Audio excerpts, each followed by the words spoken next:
Welcome mga papa.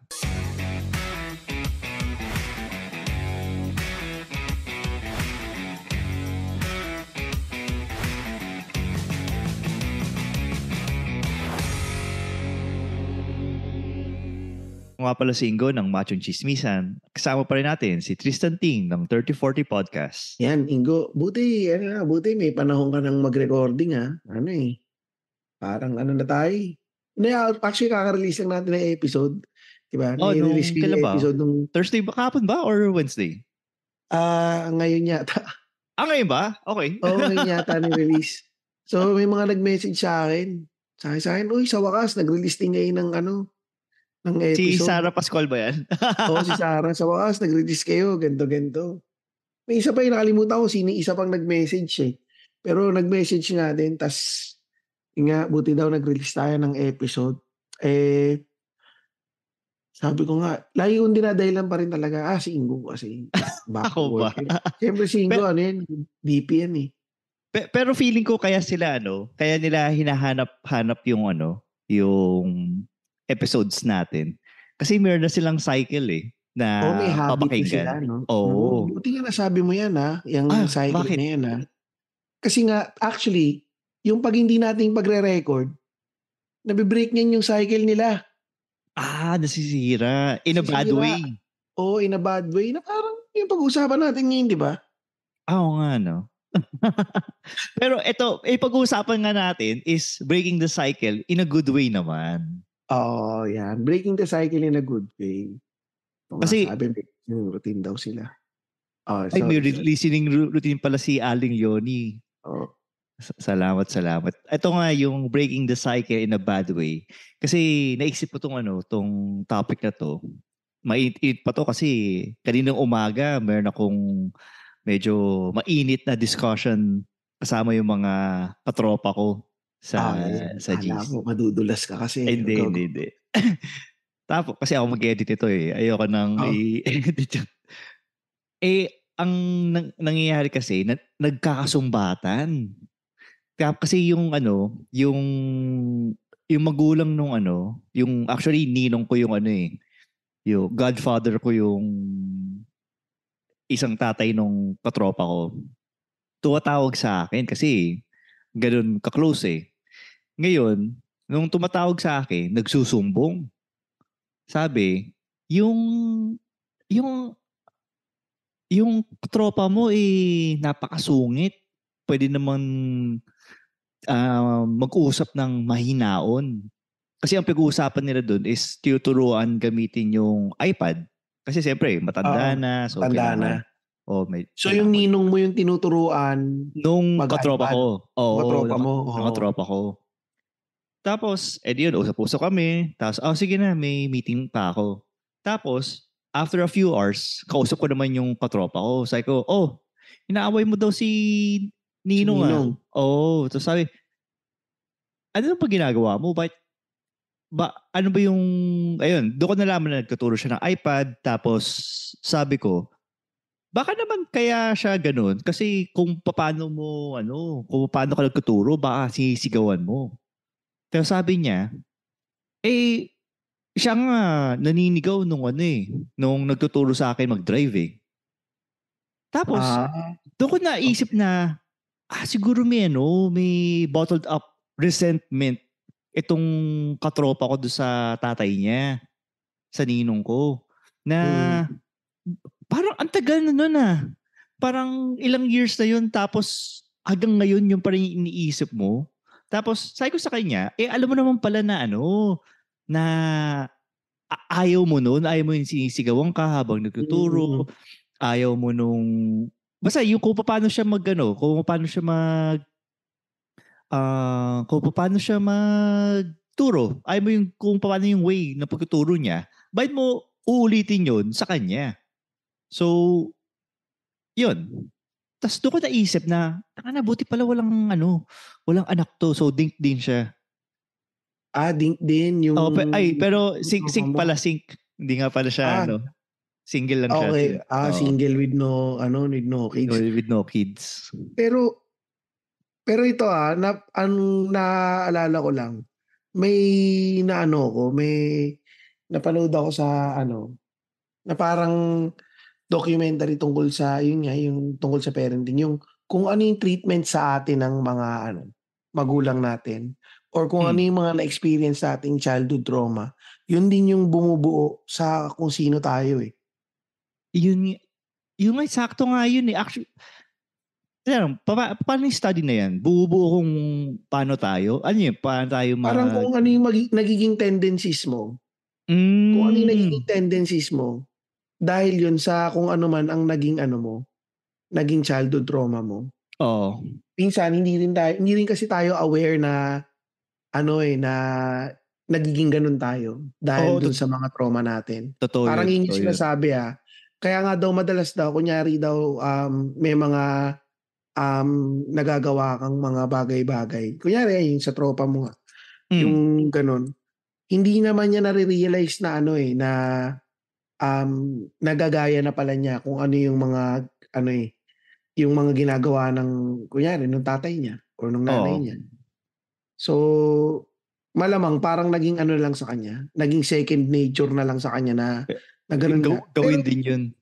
Pero pare sa totoo lang, kasi yung nanay ko dati ganyan din, tinuturuan ko mag-excel naman. Minsan kasi puta yung mga matatanda ang tatanga, eh. Nakakainis pero totoo pare, totoo Pero totoo na naman talaga. Oo. nakakainis silang turuan kasi 'pag tinuturuan mo sila, kunyari nanay ko, i-example ko na lang yung nanay ko, tinuturuan ko yung nanay ko sa Excel dati. Hmm. Yung parang pagkatanga sila pa yung galit.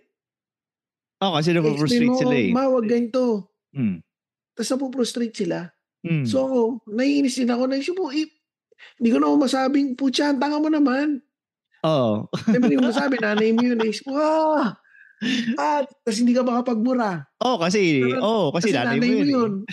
So ako, Kaya mafu-frustrate ka na lang. mafu-frustrate ka talaga and ako medyo nakaka-empathize ako dun sa sa tropa mo, eh. Kasi Oo. na-experience ko rin nga yun nga nagtuturo ako Excel. Hmm. Tinuturuan ko rin yun pero siguro nung tumatanda na ako kasi recently binigyan ko ng iPhone yung tatay ko. Hmm. Yung luma kong iPhone binigay ko sa kanya, Oo. hindi siya marunong mag-iPhone. Tinuturuan ko yung tatay ko through via phone, "Oh, anong nakikita mo diyan sa screen mo pa?" Putsang hirap nun. Ano yung tech support? Parang tech support, "Ano yung nakikita mo? Oh, i-click mo yung 'pag makikita mo diyan FaceTime." Gaganon, "O 'pag nakita mo yung Tapos sasabihin FaceTime, niya, nasa akin yung ito." FaceTime? Nasa yung FaceTime? Tapos yung huli sinabi ko na sa kapatid ko, puntahan mo na nga si papa." Putang ina, eh. Pero totoo naman talaga na nakakaasar. Kasi ako naalala ko nung naglalaro pa tayo ng Call of Duty kasama sila Fade tsaka sila Santi. Ay, Sila oo. Fade ng The Broden. Ay sorry, si Santi na taga Broden tapos si Fade na Ng freelance Fade Long podcast. si Fade ng Fade Longboy YouTube channel. Na talagang tuturuan tayo na, kasi ganito yan. I-click yung ganyan. Tapos ito yung, kumbaga tinuturuan din tayo. Yun nga lang, ang Mm. medyo advantage lang sa atin, dahil lumaki lang tayo na may ganito classic technology, medyo madali lang tayo mag-adapt. Pero feeling ko, gawing 2 generations higher yung technology na ipapagalaw sa atin. Feeling ko ganun din tayo eh. Medyo makakapaan din tayo eh. May learning curve, kumbaga. Pero ano din yung tawag doon? Napansin ko din doon sa... So ito, ibang kwento naman to ah. Doon sa kapatid ko, bumili siya ng parang mini computer. Yung may may chip lang, tapos may mga IC, yung mismong board lang. Tapos pwede mong i-program yung board using yung mga binary. Basta, pwede siyang i-program. Mm. Tapos meron siyang hindi ma-figure out. Tapos kausap namin yung, nasa States pa yung nanay ko nun eh. Kausap pa namin parents namin, tapos meron siyang hindi ma-figure out, nagkakwento sa tatay ko. Tapos sabi ng tatay ko, bigay mo kay Ingo yan, ma-figure out niya. Tapos tinignan ko lang. Tapos yun, na-figure out ko na kaagad. Kumbaga feeling ko, kapag mas bata, mas mabilis nila mag-grasp yung technology ngayon Oo. For sure yung mga anak mo, nag-grasp nila kagad. Madali sila mag-adapt sa technology ngayon. Pare, yung mga anak ko mabilis sila na nga nagtuturo sa akin ngayon eh. Ayun. Yung Pero hindi ka mga naman sa Roblox eh. pero hindi ka naman sisigawan. Buwisit din sila. Kasi Buwisit ginagawa din ko, ba sila? tatanga-tangahan ako eh. Para mabuwisit sila lalo. Tatanga-tangahan ako. Ayun, Raspberry Pi. Salamat, Aiko. Pero yung... Go. Ano yung sisi? Naisip ko kasi yung tulad nga na yung kagaya nga nung sinabi mo yung tropa mo kasi sabi niya kasi nagagalit din naman siya nung tinuturuan niya ako mag-drive. Oo. So siya, ginagawa niya, binabalik niya dun sa tatay niya. Yun yung sa tingin ko, sige. Hindi, naisip ko lang paano yun kung, hindi kasi wala siyang anak eh. Wala siyang anak, wala siyang mababalikan ng iba. Oo, wala siyang mababalikan ng iba. Pero, ang mali doon, hindi niya naramdaman niya nga na parang masama sa loob niya yun eh. Oo. Tapos, inuulit ibabalik din niya. Yun nga, yun yung mali doon. Aware siya na mali yung ginagawa nung tatay niya. Pero, ginawa niya din pa rin yun sa tatay niya. Parang an eye for an eye ang ginagawa niya. Parang hindi ba niya naisip, an eye for an eye will make us all blind. Putang, seryoso ba yan? Totoo pare, kunyari nagtirahan kayo sa mata, di pareho na kayong bulag. Putang. Di wala na pala, hindi na natapos yung cycle. Kumbaga, doon na matatapos yung cycle, yung pareho kayong biktima. Ayun, buti sinabi mo yun, yung cycle na yan, medyo delix din. May mga iba, like for example, recently kausap ko naman yung tatay ko. So yung tatay ko, siyempre, parang LDR sila ng nanay ko. Ang nangyayari ay, minsan nagkakatampuhan, tapos siya sabi ng tatay ko na, uwi na ako dyan sa Pilipinas kasi inaaway ako ng nanay mo. Tapos sinasabi ko, anong benefit nung pag-uwi nyo dito? Either way, aawayin pa rin naman kayo. Di ba yung plano nyo, ang plano nyo naman kaya kayo andyan sa US ay dahil libre yung yung paggamot. Salamat nga pala, Louie Lim, sa pagbayad ng iyong tax at Mark D. At kayo ang nagpapalibre sa medical care ng aking tatay. So anyway, sabi na rin si Penny with the new kidney. Tsaka si Penny din pala. Maraming salamat. So, ayun. So, sinasabi niya sa akin naman ay, kasi wala ka naman sa posisyon kaya nasasabi mo yung ganyan. Na parang gusto ko sabihin sa kanya, naalala niyo yung nung nalaman ko si Sven na may autism at depressed ako. Tapos kung ano-anong toxic positivity ang sinasabi niyo sa akin.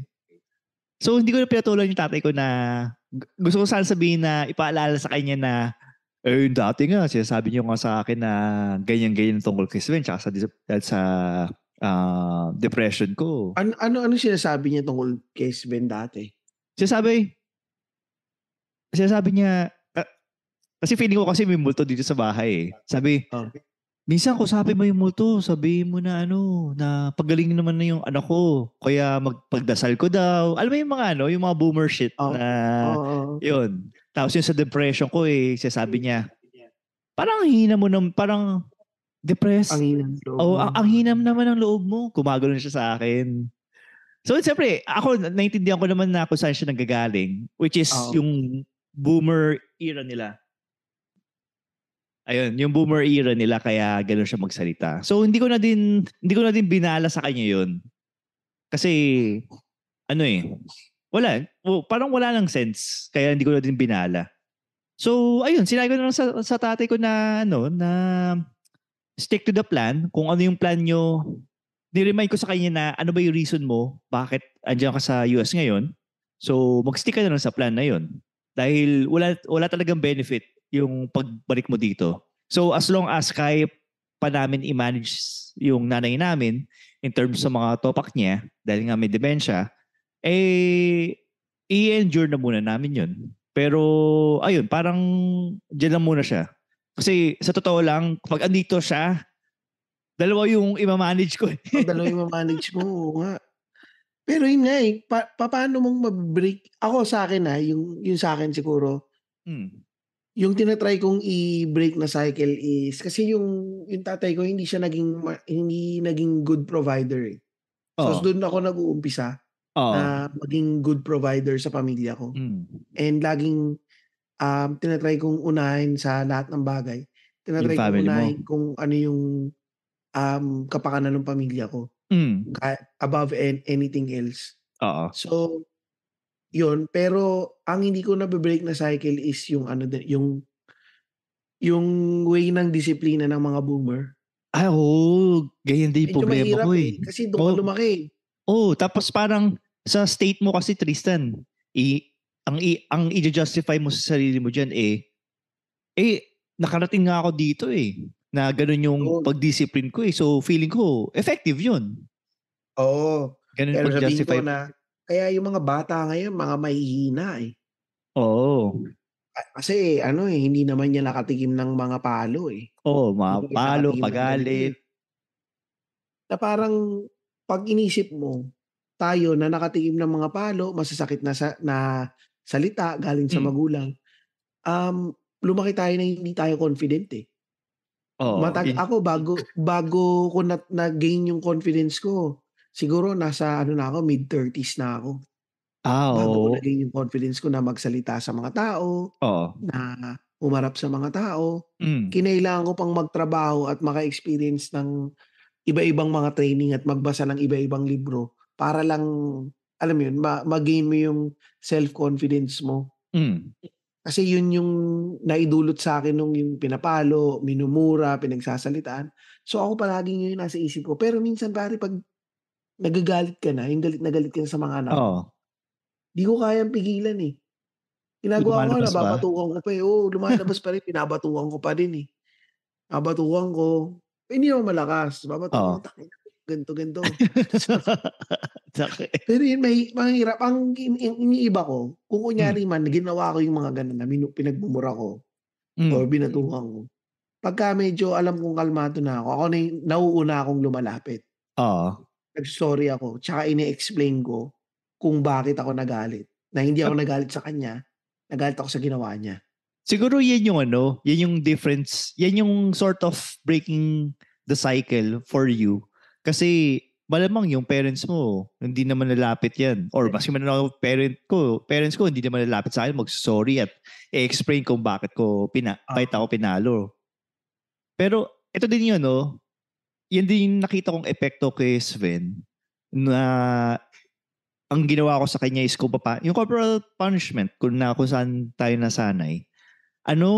Siguro mga 3 years old yata siya yun or almost 3. Lagi ko siyang pinapagalitan. Lagi ko siyang pinapagalitan. Pero kasi autistic nga siya. Siyempre, feeling ko, baka pwede pang madiscipline to kahit autistic. Tapos, ang nakapansin doon sa behavior ni Sven, kasi nagkaroon siya ng feeling ko nagkaroon siya ng trauma, na bigla na lang umiiyak. Out of the blue. Kuya, meron siyang ginagawa. Masaya siya. Tapos biglang hihinto siya, tapos iiyak siya. Tapos, Po pare, tapos sinabi sa akin sabi sa akin nung wife ko that time, na, bigla-bigla na lang daw umiiyak si Sven na walang rason. As in, wala naman siyang kausap, wala naman siyang, yun. So iniisip ko, ay pucha, mukhang na-traumatize yata yung anak ko. So, siyempre ako, coming from someone na may mental issues, siyempre, na-konsensya na ako. So, tinigilan ko na din yung masyadong pagalit sa kanya. Ang ginagawa ko na lang sa kanya pagalit is, tinatanggalan ko na lang siya ng privilege. Like, yung sa cellphone or sa TV. Pero yung sisigawan siya, ngayon kasi gumagana sa kanya yung titig eh. Titig lang, tititigan mo lang, Oo. malaking mata mo. Pero ako lang yung ako lang yung nakakagawa nun. Yung miss ko, wala. Hindi niya Hindi, wala kasi siyang, hindi takot. hindi takot. Ako kasi ginagawa ko lang ngayon actually sa mga anak ko naman, ang nangyayari, ginagawa ko na lang, "Okay, you will be grounded." Ting! Grounded. Ting! Ginagawa. Parang parang fairy, parang fairy lang. Parang fairy. Okay, you're grounded. Ting! Tapos, matitigilan. O kaya nag-aaway sila. Oo. Lang. Kanina, sa kotse. Sabi ko, if I hear another argument, all iPads will be gone. Sabi ko, ganun lang sabi ko, no iPads when we get home. Tahimik Until, na sa kotse. ano yung duration nun? Binibigyan mo sila ng duration na for, you'll be getting back your iPads tomorrow. Ganun. Sasabihin, hindi, ako sinasabi ko, grounded forever. Putang na. Sabihin mo, grounded forever yung sa bunso. So, hanggang maging 18 siya. Yun yung forever. Wala kang skibidi toilet. Yan, Ano skibidi? Well, sa YouTube yung uso sa mga bata. Skibidi toilet. Mga taong kubeta, tsaka taong TV. Nagbabari lang, mga ganon. Putang ina. Kaya nalalaman ko yan, pare. Nalalaman ko yung mga ganyan. Naintindihan ko yung mga ganyan. Sa The Bro din. Wow! Sige, check ko yan. Hindi, totoo. Check mo. Doon ko nalaman yan sa The Bro din kung ano ba yung skibidi toilet na yan. So, yun. Anyway, yun yung sinasabi ko, o kaya sasabihin ko, you're grounded. Pero bumabalik. Sila bumabait. Bumabait sila na lalo na yung panganay ko, pag nakita na niyang na-grounded na yung maliit. Nakita mo, tahimik na yung panganay kasi tangina baka madamay ako eh. Wala nang palo. Wala nang palo. Wala yung nang palo. Privilege lang talaga. Privilege talaga. So, feeling ko, yun, nabibreak yung cycle. Ang nahihirapan talaga ako yung pagkagalit na galit na. Parang, yun nga, may sinasabi nga na, pag mataas daw yung emosyon mo, dapat wag mong disiplinahin yung anak mo eh. Kailangan logical ka pa din eh. Oo. So, tinatry ko kung ano yun eh. Practicein. Ang hirap lang eh. Mahirap yung mga mahirap pigilan. Sa akin kasi nahihirapan akong pigilan yung emosyon ko lagi eh. Hindi ka ba kumbaga, kasi ikaw, since kasama mo misis mo, hindi ka ba kayo nagtatandem minsan ng mga tipong, Hoy, Mrs. Ting, sabihan mo ako pag out of hand na ako. Or kapag medyo emotional ako. Ang nangyayari, kunyari pinapagalitan ko. Tatahimik lang yung misis ko. Tapos pagkatapos na, doon ako ipo-pull aside, sasabihin sa akin, dapat hindi mo hindi naririnig ng mga bata. Akala ko biglang tatapikin ka ng misis mo na... Hindi. Sasabihin na sobra naman yung mga sinabi mo, ganito, ganyan. Naapektuhan yung confidence ng mga bata, wag mong sabihin na ganito, ganyan. So, doon ako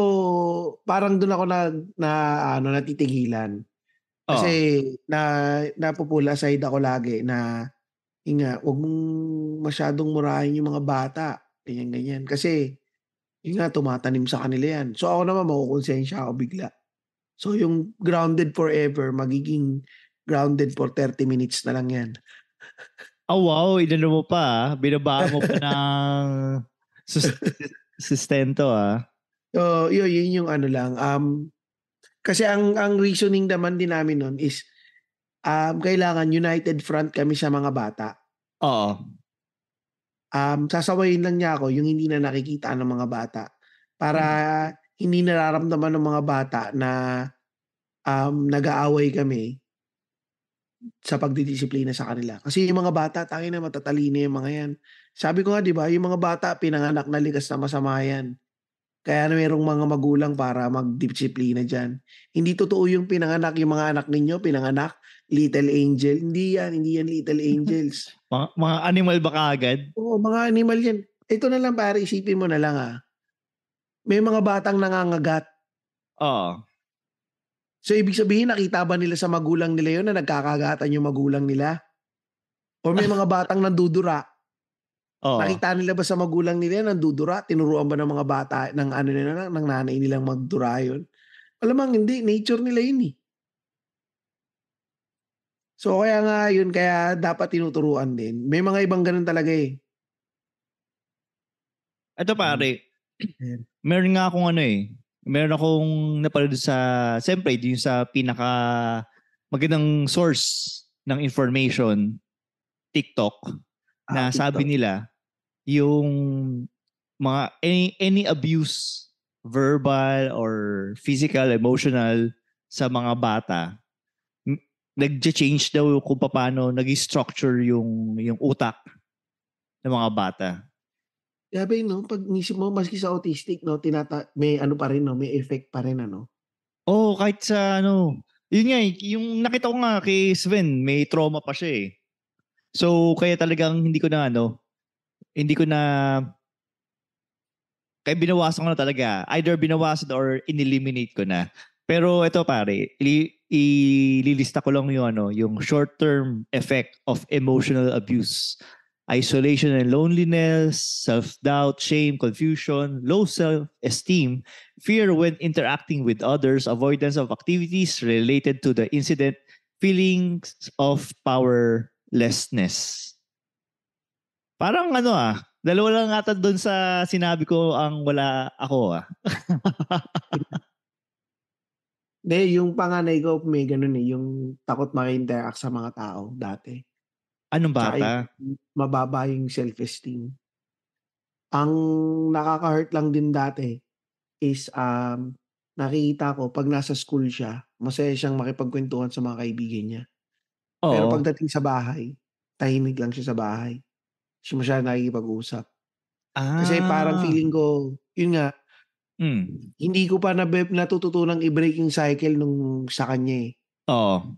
Boomer style pa yung pangdidisiplina ko dati, eh. So, siya na-trauma yun yung panganay ko. Mahirap maging panganay, eh, kasi ano ka, eh, ikaw yung pag-eeksperimentuhan, eh. Oo, totoo yan. Pagdating sa bunso, sinasabi nila latak na yung bunso, pero yung bunso, they got it good. Kasi may experience yung magulang mo, eh, alam na Oo. yung ano, eh, yung Kumbaga diskartehan, eh. kumbaga may improvement na sa parenting. Oo, yun.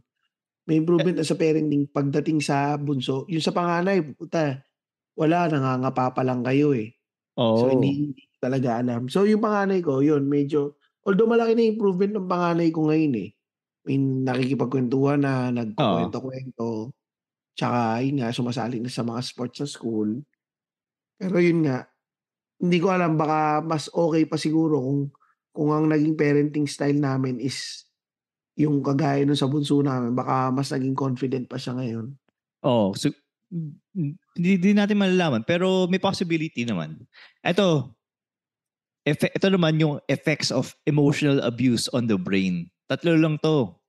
Yung isa is emotional understanding and empathy. So kung mapapansin nyo, sa amin dalawa ni Tristan, may sort of similarities din yung empathy. So ito yung pagiging offensive namin paminsan-minsan. Si Tristan madalas. So alam niyo na kung ano yung level ng abuse na dadanas namin nung kabataan kaya kami ganito. Self-awareness. Emotional abuse is linked to thinning of certain areas of the brain that help you manage emotions and be self-aware. Iyon. Tapos yung pinaka-last ay epigenetic changes and depression. So pansinin nyo sa mga kakilala nyo kung mayroon silang childhood abuse, kung mayroon ba silang depression. So, ayun. Ayun, tapos tama din Ano? sabi ni Aiko na may emotional effect din pag hiwalay yung parents, especially pag nakakita mo nag-aaway. Ah, nung nakaraan nagtalo kami ng misis ko, nag-away kami. Sa harapan ng mga bata? Oo, nakita yung anak ko, nagtakip ng tenga, eh. Nagtakip ng tenga tapos Si Rocco o si Rigo? si Rocco. Oo. Si Rigo nasa kwarto, si Nagkulong Pero na lang. nandito. Oo. Tapos si Tapos Rocco, let si me in Rocco kuya, let me in. Gumagano. si Rocco nandito, Hmm. tapos nagtakip ng tenga. Tapos nung kalmado na lahat, Hmm. sabi sa'kin ni Rocco, why are you making mom cry?" Ah. Parang gano'n, sinabihan ako nung bata. Tas sabi sa'kin ano, "I want to protect my mom." Parang Hmm. gano'n yung sinabi. So after nun, ako natauhan din ako eh. Oo. Isip ko na mali yung ginagawa ko. Nag-ano naman, naging okay naman din kami kaagad kasi biglang dumating yung mga in-order ko sa mga online. Tapos Ah. nakalimutan ko magkagalit pala kami. Ikaw Pinakita pala ko eh. kay Luis.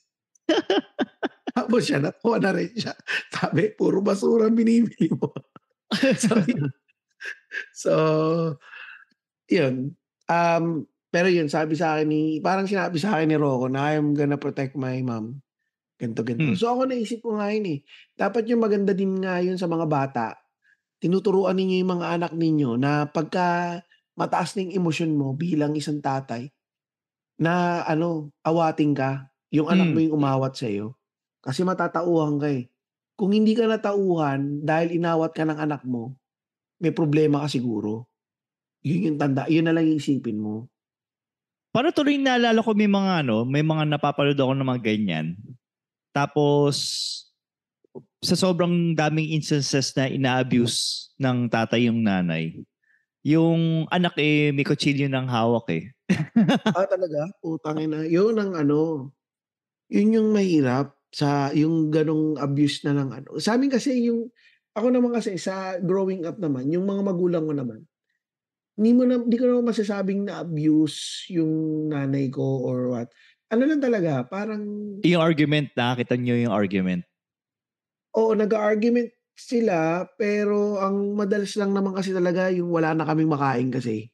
Oo. May Madalas wala frustration na kaming yun pera eh. eh. Yung Oo. nakikita ko yung frustration ng nanay ko na, "Ano ba 'tong pinasok ko na buhay?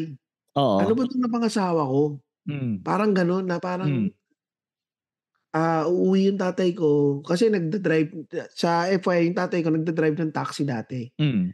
So, gagawin niya 'pag naka-boundary na siya, kahit wala siyang kita, uwi na siya. Oo. So, 'pag wala siyang kita, wala kaming kakainin. Hmm. Ang gagawin lang ng tatay ko matutulog lang. Oo. Ay, tutulog yung gutom. Tutulog niya na lang yung problema lahat. Oo. Tapos siyempre yung nanay ko, siya yung umiikot kung anong gagawin. Hmm. Tapos aabot sa point wala na kaming pambayad ng rent sa bahay. Hmm. So, nangyayari nagtatago kami para 'wag kaming masingil. Seryoso? O parang gano'ng point, nasa gano'ng point na kami ng kahirapan Hmm. na ang diskarte ko na lang dati, makikikain sa mga barkada, Oo. makikikain sa girlfriend. So, gano'n lang. Pati mga kapatid ko gano'n din, makikikain. So, kaya lang din kami nakaka-get by dati. Pero yun nga, yung parang feeling ko yun yung tumatak sa'kin na parang tangina hindi puwedeng kaya siguro nagkaroon din ako ng urge na gusto ko magkaroon ako ng pamilya. Oo. Kasi gusto kong magkaroon ng pamilya na hindi ganito, Ah, pa na kaya kong ibigay yung maging good provider. Oo. Ayokong ma-experience na gusto ko naman maka-experience na ako yung nagbibigay sa mga anak ko at Hmm. gusto ko talaga magkaanak dati Oo. na gusto ko maging as much as possible, ibigay ko yung lahat sa pamilya ko. Hmm. So, yun. Parang siguro yun din yung trigger ko, kung bakit yun nga palipat-lipat ako ng trabaho, 'di ba? Naghahanap ka Oo. nagpapalaki ka ng suweldo, laging naghahanap ka ng better, Akala ko kung ano yung laging pinapalaki mo updated eh. ka.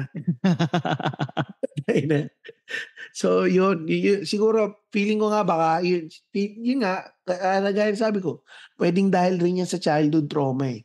Oo. Siguro nagamit ko in a good way yung childhood trauma ko na Hmm. wala kaming makain, wala kaming pera, hindi mo alam kung saan ka tatakbo, na para pagbutihin yung buhay ko siguro. Ewan, baka yun. So, Pero hmm, pero yung at least yung sa'yo, ang ginawa mo is meron kang bad example sa parenting na na-experience mo nung bata ka na nilayuan mo. Meron mm, kasi akong kakilala naman, siyempre puro kakilala ko. Yung nanay niya aware na babaero yung tatay nila. hmm, Tapos, so, etong girl na to, nagka-boyfriend, nagka-anak, tapos nabalitaan na nambababae yung boyfriend niya. So, yung family ni girl, sinasabi na, especially nanay ni girl, sinasabi na, hiwalay mo na yung boyfriend mo. Wala nang kwenta yan eh. Basta, may mga adjectives siya nang sinabi. Tapos, sa babae pa. Tapos, sabi ni girl ay, bakit kayo ma? Nagstay pa rin kayo kay tatay. Yun. So, sinagot ng nanay. Wala, hindi siya nakasagot. Tapos, sinabi niya, kwento niya doon sa isa niyang anak. Tapos yung isa niyang anak, kwento sa akin, na sinabi, kayo pala yung idol eh. So, ayun, wala silang magawa, di ba? Ito nga, may sago dito si Kian Arlegi ng Topak and Tantrums. Ducks kasi tatay. May diabetes yung tatay niyan. Kaya, siguro minsan kasi, hindi nakikipagawala yung nanay kasi nga dahil, siyempre, siguro naisip ng nanay niya. Family. Ayaw lumaki yung mga anak ko na walang tatay, ganito. Pero yun nga, nakaka-apekto yun dun sa sa judgment. Mga bata. Oo. Nakita ng mga bata, nung siyempre lalo na babae yung mga anak mo, makikita nila na parang, so okay lang to. Ito pala yung normal. Ito pala yung norm. Oo. So, yun nga, hindi rin nila mabibreak yung cycle. Unless, yun nga, parang naisip nila, hindi ako magiging ganito. Oo. Hindi ko magiging, kumbaga, as much as possible, hindi ko ito-tolerate yung ganitong pag-uugali. Oo, dapat talaga hindi. Tapos, same family. Same family. So, yan yung girl version. Yung guy version naman yan ay, alam mo yung yung walang ginagawa sa bahay. I think, yung boomer na lalaki na mag-akit ka lang ng pera, tapos dapat pagsilbihan ka ng family mo, ganun. Yung isa niyang kapatid, ganun naman na lalaki. Putang ina. Macho. Macho. Machismo. Machismo. Inisip ko tuloy kung nakikinig siya nito. So baka mamaya, ako mag-edit ito ha. So yun, anyway, mag-stop na ako doon. Putang ina. Ako na lang magsabi. Hindi, meron ng ganyan yung uuwi ka ng bahay, wala kang contribution. Ang thinking mo lang, ako yung nag-aakit ng pera dito eh. Oo. So, pera ko yun eh. Upo na lang siya, tapos dapat nakahain na yung pagkain. Ganun. Yung pinaghahain pa ng pagkain. Oo. Masyadong gusto yung... Although yung miss ko lagi yung pinaghahain ng pagkain eh. Wow. Nasanay ka ba? I mean, di ba, dati pag ganun, ganun yung mga girlfriend mo sa'yo, naghahain ng pagkain sa'yo, or pagsisilbihan ka? Hindi ko na matandaan eh. Ako natatandaan ko eh. I mean, sa case ko hindi ko matandaan na parang walang hindi ako, kaya lumaki ako na hindi ako sanay na pinagsisilbihan. Kasi even yung ex-wife ko, hindi din akong yung nasikaso eh. Hindi ako nasikaso. Siguro din naman kasi, kunyari ikaw na nakikinig ka dito, kunyari babae ka, hindi naman dahil equal rights na tayo or hindi naman dahil pinagsilbihan mo yung asawa mo is boomer mentality na yung asawa mo. Pero syempre, minsan deserve din naman nila yun eh. Kasi kunyari, kumbaga give and take lang. Paano masama na uuwi ka, na ipaghahain ka or okay lang naman yun eh. At least maramdaman mo naman na worth it yung pinagtatrabahuan mo, worth it yung pagod mo, yung stress. So, sa akin, hindi ko naman sinasabi na paghain mo ako pag ganito. Hindi ko naman, actually wala akong sinabing ganun eh. Ginagawa lang ni Luis, paghain na kita, maghahain na ba ako? Pag minsan sabihin ko, sige mamaya na. Tapos ako na yung gagawa lang din. Pakita niya, nakahain na pala eh. Naghahain na ako. Yun, mga ganun lang. Mga simple things lang na kung kaya mo naman gawin, hindi gawin mo na lang din. Wala namang, hindi ka naman magiging binabae pagka ginawa mo yan. Ako nga, siguro kung magka-girlfriend ako, ang gusto kong gawin na lang niya sa akin pag-drive na lang ako. Ako magluluto, tapos siya mag-drive. Para mas gusto ko yun. Yung dati, misis ko, siya yung nagda-drive sa akin. Pagka lasing na ako, tatawagin ko lang dati. Wow, putang ina. Uber. Tapos dala ko pa yung kotse Nasa akin pa yung kotse Ang puti ka pala mukha. So, nasa akin yung kotse. Sasabihin sa akin, tatawagan ko, sunduin mo na ako dito, hindi ko na kaya mag-drive. Magta-taxi siya papunta doon. Sunduin ako. Tapos magsusuka pa ako sa kotse. Kaya hindi na kami So, yun yung yung sa mga cycle, iniisip ko pa kung ano pa ba yung mga cycle na mga, pero yung main talaga sa akin yung pagiging provider. Yun yung parang naging childhood trauma ko na hindi mo nakikita na merong good provider sa bahay ninyo. Pero yun, binibigay ko pa rin yung sa tatay ko naman, ngayon, pagka nangailangan siya ng pera, hindi naman siya nagdadalawang sabi sa akin Kumbaga, pagka yung mga kailangan lang niyang bilhin is mga medyo parang out of this world, kagaya nung online postizo. Oo nga, tatanungin ko sana kung basta ba yung postizo na yun. Pinipigilan ko naman. Pigilan mo ako akala ko. Sabi ko pa, bibigyan na lang kita nung pangbili nung totoong dangerous talaga. Ang sinasabi naman ng tatay ko, hindi kasi masyadong mahal. Ay ko walang problema yan pa, basta sabihin mo lang, magpasukat ka na, sabihan mo lang ako. So, hindi ko pinagdadamutan yung tatay ko. Kahit na, alam ko din naman na hindi naman niya kami pinagdamutan Pag meron naman siya dati, binibigay din naman niya Nagkataon lang talaga na hindi siya naging maswerte siguro sa buhay. Na hindi lang naging pabor sa kanya yung mga naging sitwasyon sa buhay. So, ako, kung hangga't maaari, kung may kailangan yung tatay ko, binibigay ko. Maski sa, kunyari, kung buhay nanay ko.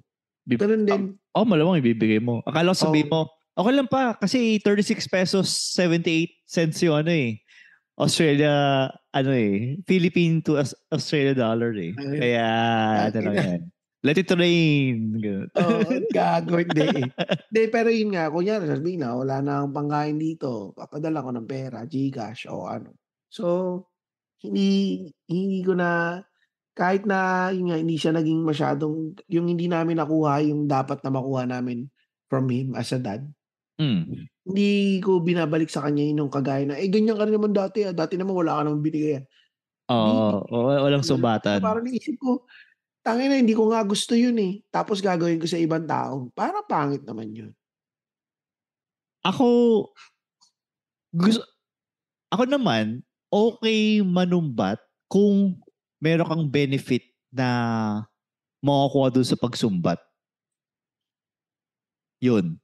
Kaya nga yung instance ng kwento sa akin nung katropa ko na nanumbat siya dun sa well, hindi naman niya sinumbat directly dun sa tatay niya, pero kwento niya kung bakit niya ginawa. Yun, isip ko, walang benefit yan.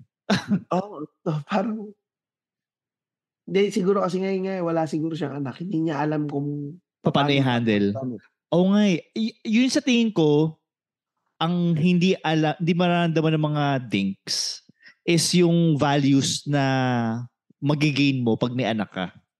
Oo, yun. Shoutout sa iyo, Santi, ng The Broken Podcast. Hindi mo yan malalaman dahil wala kang anak. At ikaw din, Kian Arlegi. Hindi mo yan malalaman yung mga totoong mga values na nagigain mo pagka nagkaroon ka ng anak. Hindi yan makukuha. Yung value formation. Oo, dahil wala. You're stuck, man. Sira.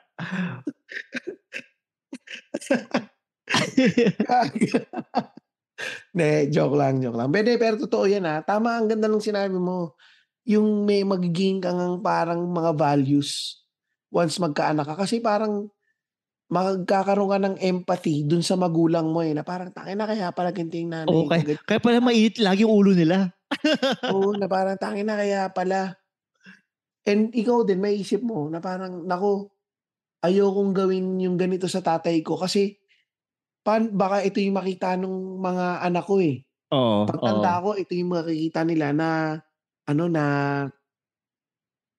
ito yung makikita nila na ginagawa ng anak do'n sa tatay. Baka sundan din nila.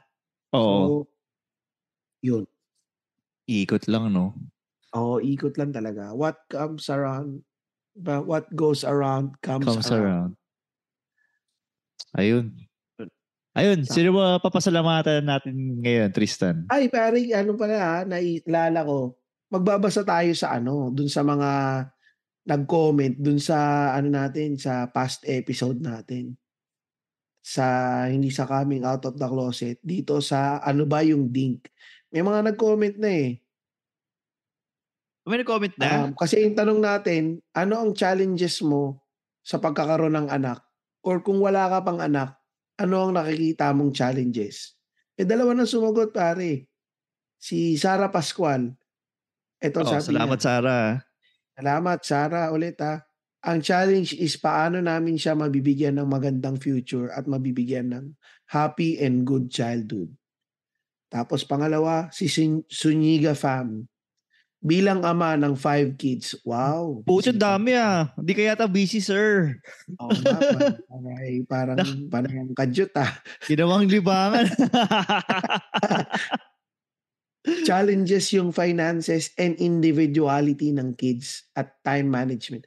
Para si Zuniga Fam, ito yung nag-out sa kanya yung anak niya na Oh, bisexual. I-invite ko oo. 'to na mag-guest sa atin, eh. Oo nga, sana mag-guest Sana natin para... magkaroon tayo. Zuniga Fam, ano, kalimutan ko yung pangalan mo. Minessage na tayo nito, eh. Oo. Pero sana makapag-set tayo ng schedule, ka namin, pasalangin ka namin, pagkuwentuhan natin yung, pag-a-out nung anak mo. Ito si Neil Zuniga. Sana magkatagpo tayo. Kasi minessage ko 'to dati, hindi sumagot. Sumagot siya, nagre-recording na tayo. So, um, yun, may mga nag-message sa'tin, actually tinitingnan ko yung mga nag-message sa'tin, eh.